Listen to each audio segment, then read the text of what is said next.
Kim was doing a presentation in the afternoon and I was speaking at night, and I sat in on the conversation and basically was blown away at the information which she was providing to the audience.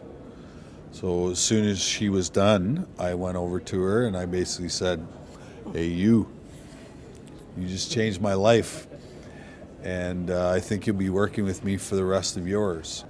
And so the book is basically 3 years, 2.5 years of conversation going through, sort of the healing process, and having a background in anxiety, depression, panic disorder, all of these mental illnesses, had gone the conventional route with medications, et cetera, which only made me worse.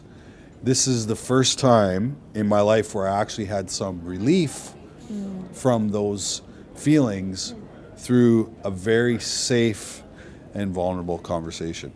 So it isn't really necessarily abuse, sexual abuse, physical abuse, neglect that we're talking about in our book.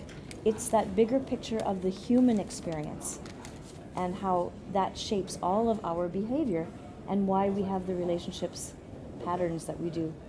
Which then sets us up for predators to take advantage of us wanting attention, wanting to be loved, wanting to be respected, all these things. And these are what these perpetrators are very good at. They can pick us out of the pile faster than, anything.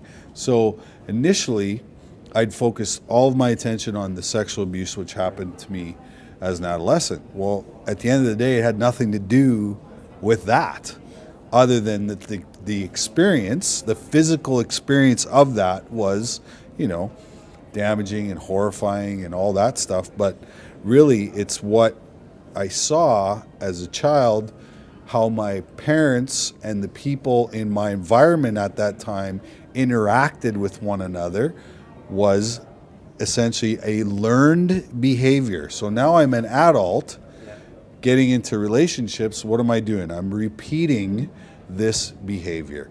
So Ray Rice punching his wife in the elevator is a learned behavior.